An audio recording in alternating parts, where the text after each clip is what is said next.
अभी जैसा प्रदीप जी ने कहा, कोई एंटी इनकम्बेंसी जैसी चीज दिखाई नहीं दे रही है। नहीं तो इसमें 70 के आसपास सीटें और जोड़ दीजिए यूपी की। यूपी में आपका मानना है 70 बीजेपी, मतलब जो स्थिति अभी आज की तारीख में है 65, 70, 64 तो 62+2 तो थी 2019 में जब एसपी बीएसपी मिलकर लड़े थे।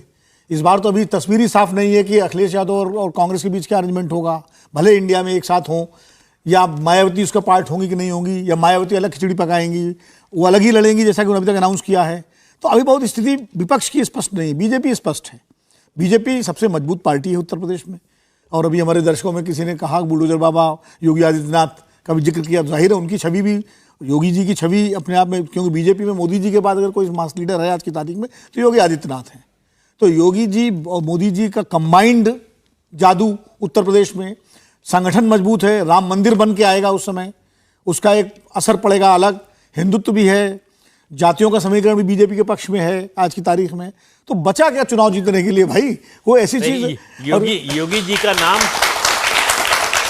तो योगी जी का नाम कहां तक पहुंच गया है ये समझिए। कलकत्ता हाई कोर्ट की बेंच ने टिप्पणी की कि बुलडोजर अगर चाहिए तो योगी जी से उधार ले लीजिए अगर आपके पास नहीं है। तो मतलब कहने का कि उत्तर प्रदेश का अब कोई रहस्य नहीं रह गया है, खाली आंकड़ा ऑफिशियली आना बाकी है स्क्रीन पर।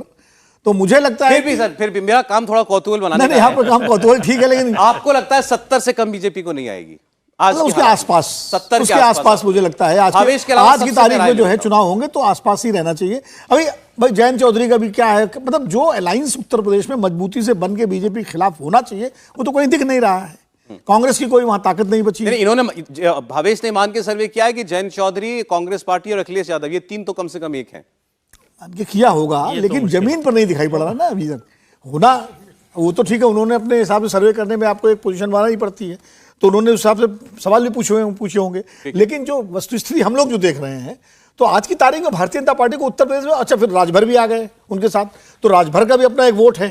जो विनोद जी को लग रहा है 70 के आसपास बीजेपी को यूपी में रहना चाहिए। हर्षवर्धन जी, देखिए वैसे तो अमित शाह अक्सर मिशन करके कुछ जोड़ के बताते हैं, तो जाहिर है लोकसभा चुनाव है तो 350 बोलेंगे, लेकिन अगर उत्तर प्रदेश बोलना हो तो मुझे लगता है ये एक ऐसा राज्य है जहां मिशन 80 भारतीय जनता पार्टी बोल सकती है।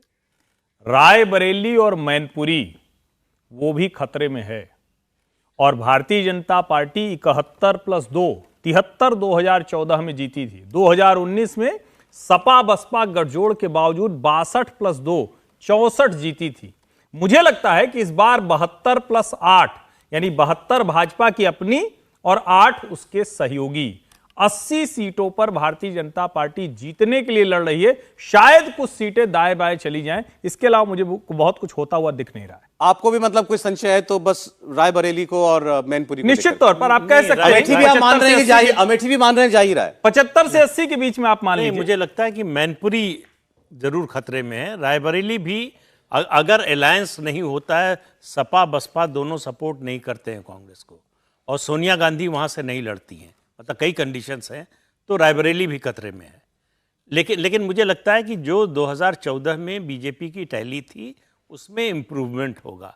1 सीट का होगा कि 2 सीट का होगा पता नहीं, लेकिन उससे बेहतर होगा, उससे खराब रिजल्ट। 71 था सर, 71 था, 71 हाँ 73 था, 73 था, 71+2 इंडिया उससे बेहतर ही करेगी बेहतर, क्योंकि बीजेपी का संगठन बढ़ा है, सरकार का कामकाज बढ़ा है, एक लोकप्रिय मुख्यमंत्री मिला है, और उसके अलावा सामाजिक आधार में बहुत बड़ा विस्तार हुआ है, और दूसरी तरफ विपक्ष में जो है बिखराव है और सामाजिक आधार के रूप में क्षरण है। तो ये दोनों चीजें मिलकर कि विपक्ष कमजोर हो रहा है, सत्ता पक्ष और ज्यादा मजबूत हुआ है। ये 5 साल का जो है अगर लेखा जोखा देखें तो वो दिखाई देता है सामने। समीर जी, मुझे लग रहा है मोदी और योगी की डबल ताकत के बाद उत्तर प्रदेश में भारतीय जनता पार्टी, मुझे ऐसा लग रहा है 72 सीटें जीतेगी। आपने बड़ा एग्जैक्ट आंकड़ा दिया, 72। हाँ 72 सीटें भारतीय जनता पार्टी के पास। भावेश ने बता तो नहीं दिया नहीं 72 सीटें भारतीय जनता पार्टी के पास जाना चाहिए। तो जो सीटें आपने छोड़ी हैं वो किस आधार पर छोड़ी? देखिए समाजवादी पार्टी की कुछ सीटें हैं जो वहां से वो जीत सकती है, 3 से 4 सीटें समाजवादी पार्टी लेके जाएगी। हो सकता है 1 आध 2 सीटें और उनके सहयोगी दलों को मिले। हो सकता है 72 से ज्यादा चले जाए, लेकिन मेरा अंदाजा है कि 72 सीटें 72 तक बीजेपी जा सकती है। मतलब ये सर्वे के हिसाब से आप भी या फाइनल बता रहे हो 2024? नहीं, सर्वे के हिसाब से मुझे लग रहा है अभी तो 200 दिन का टाइम है, उसमें तो बहुत चेंजेस होंगे। आज के हालात में आज के हालात में मुझे ऐसा लग रहा है कि 72 तक है। बीजेपी चली जाएगी आज की तारीख में। देखिए, पिछली बार बहुजन समाज पार्टी को 10 सीटें मिली थी, समाजवादी पार्टी को 5 सीटें मिली। फायदा बहुजन समाज पार्टी को ही हुआ था। समाजवादी पार्टी के 2014 में भी 5 थी और 2019 में भी 5 थी।